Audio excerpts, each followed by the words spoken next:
Hi guys, today's sales training I'm going to try to do pretty casual and pretty quick. And yeah, I know I'm sitting down, which we don't very often, but we're in a different room because we're shooting some other training videos at this time. So what I want to review is I've actually been blessed. A lot of guys have been contacting me the last couple months with new ideas and hey, I've got this new way and I've got this new pattern and what do you think of this and what do you think of that? And there's an old truth to be applied. There isn't a system that works. There is not such thing as a system that's foolproof. There's not such a thing as we can come up with a structure, we can come up with a guideline, whatever, and it's always going to be perfect. You can get pretty good, you can have pretty established, but it's about the person doing it and it's about the attitude they have. Now, if you can come up with a system that can be truly automated and you can program a machine and assign it to it, then yes, you can come up foolproof. But as long as it has to have a certain amount of human element in it, the human matters more than the system. I know that sounds hypocritical and wrong for somebody that is always hammering systems and training and follow and process, because it's true and it's all I can even try to control to be of help. But at the end of the day, your heart, your attitude, the attitude of your employees and their heart, and what the ultimate true goal is what truly matters. So a lot of you have had some really bad system ideas. A lot of you had some really great system ideas. And at the end of the day, the bad one's going to be awesome and the great one's going to be horrible, depending on who's doing it and what their attitude is while they're doing it. And if their attitude is good, then you're great. If the customer comes first, you're great. So the one I want to talk about is, more than any other system at all, is a core attitude of helping to manage expectations. Managing expectations has become a little bit of a mantra for me of late because it's so important. And it's done to love the client. It's done to help the client. It's done to help them know. When we talk about doctors and surgery and the fear, and you got the cancer, something bad, and you're going in, and we talk about how important a good bedside manner is and how vital it is. A good bedside manner is managing expectations. It's explaining what's going to happen, how it's going to come, what could go wrong, but what is going to go right, and what we know to do if it does go wrong, and everything else. You take the fear away. You balance the knowledge and you keep it going. If you're not doing that, you're setting people up for failure. It's not just a matter of your business. It's not just a matter of getting money in the door. It's not just a matter of winning the game. It's a matter of caring for your client. If you don't manage their expectations, if you don't keep them educated and informed, if you don't protect them from their own more common nature and ignorance, and I don't mean ignorance insultingly, I mean true ignorance. They don't know what they don't know. If you don't help to protect them from that early, you have so not served your client. You've so set them up for failure. And then you're sitting there wondering and crying and wandering. You go to all this trouble to buy these leads, to fight through, and the cost and expense and time to get them in for presentation, and finally, in a miracle, you get them signed to a contract, and then they never close. And you can't figure out why. And almost every time, it's you. They're crazy, they're idiots, they're unfair, they wanted to control everything, and they wouldn't listen to the triangle. They had to be able to have what they wanted in the size they wanted for the price they wanted, and it wasn't fair, and it wasn't fair. Oh, bullcorn, it's you. Nobody in the world signs a client that's stupid, crazy, and insane, yada, yada, yada, yada. Does it happen once in a while? Maybe 1, maybe 2% of the time, literally maximum 2, that you got one that seemed normal, that, oh my gosh, that one was crazy. Yeah, but you want to know something? 98% of the time, if one goes bad, it wasn't the client, it was you. And you didn't serve the client correctly, and you didn't do your job correctly. And you didn't follow them through, and you didn't keep them going. They told you early on. You had discussions, guarantee you, 100% of the time. You had discussions and you knew what their budget goal was, what their basic feature was in size, and you were able to tell them, yes, realistically, we can do that.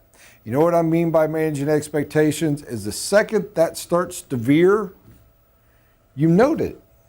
You don't, that's wrong, you can't do that, or dadgummit, No, you say, hey, you added to the house. You went from 2,500 square feet to 3,000 square feet. Man, I love it. It's gorgeous. It's beautiful. It's everything that you're going to want and need. Your family is going to be happier. It's going to be worth more money. It is all perfect. And man, I'm so excited you're doing it. But out of respect, I just want to bring up, we've added some detail and features to it. They're going to add some cost. And you do realize going from 2,500 to 3,000 square feet, we're making about a 20% jump in cost. And I know you had said your goal was to keep everything under 300,000 total. And now we're moving probably closer to the 350, 360 range. So again, your value's there. You're going to carry it on appraisal. You're going to make even more money. And it's going to be a gorgeous home. So I'm absolutely 100% all for it. I just didn't want you to get blindsided down the road. We're still in design phase. We managed expectations. We set them up, and it doesn't matter which they choose. At this point, it does not matter which way they choose. It matters that they realized they were making a choice and they took ownership of it early and in the bud and of that very first decision. Because if you will let people make 8 decisions and only try to hold them accountable for the last decision, you lost and they lost. Everybody loses. But if you make them own every decision as they're going, they're nice, they're small, they're tidbits, they don't hurt, and they never get to look back and go, that one's on you, buddy. No, because we're good. Because if they're like, oh no, I've got to control budget, well then how can I serve you? That's what you hired me for, is to advise and to love and to serve. How can I serve you? How can we bring it back into that range? First is we probably need to cut that extra footage we have there. Or we can adjust some other features. Let's get together and let's figure it out. Or it might be, yeah, but we really found we want that. Man, like I said, I love it. Love the idea. The value's there. You're going to be good. Now, the caveat to this is if the bank says they're capped at 290, you got to look at them and go, yeah, but you do realize the bank's going to loan you a max of 290. You're probably going to have to come up with cash for the difference. That might alter things. We're back to, all right, how do I serve you? How do we get there? But either way, you have to manage those expectations throughout. When they are in their spec and they make some choices really out of line, make sure that you remember, or your man running your spec meeting knows the details of what had been set forth and what has been discussed all the way through. So when all of a sudden it's getting out of hand, you look at them and go, I know we were going with less than $2 a foot for the flooring across the whole house. We've really increased that. I think it's going to be beautiful, and I like it so much more, and I love the choices you made.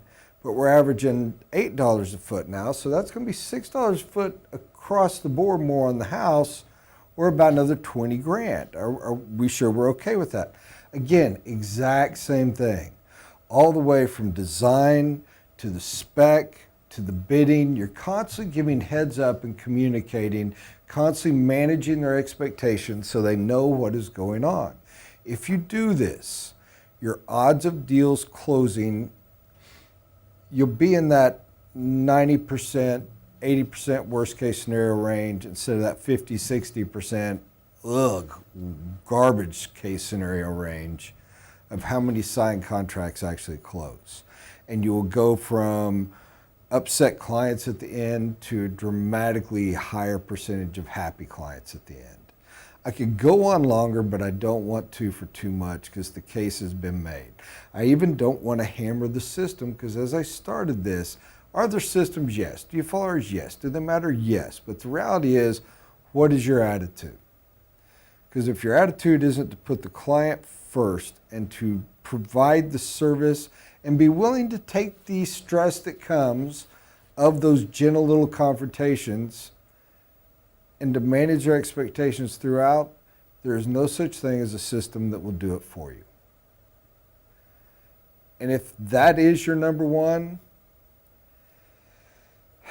you're going to be fine and you're going to do great. And yeah, there's some systems are better than others and more efficient, but find the one you believe in that stays within the rules and guidelines, the core essences, and go get them, Tiger, because you're going to do great. And by the way, stop and look, and when you talk and when you meet, when you're hanging out at convention and it's, hey, who are the successful franchises? you're going to find they're the ones that do that level of service and advice and consulting with their clients versus the pop in, pop out, hit, car dealer type mentality. Or the, well, they're big boys, I'm just here to advise when they call me mentality and attitude. In other words, any attitude other than the client comes first is the difference, in my opinion, between a successful and a non when you're looking at a big macro level view. All right, enough rambling from me. That got a little too preachy at the end. I apologize. Thank you, guys.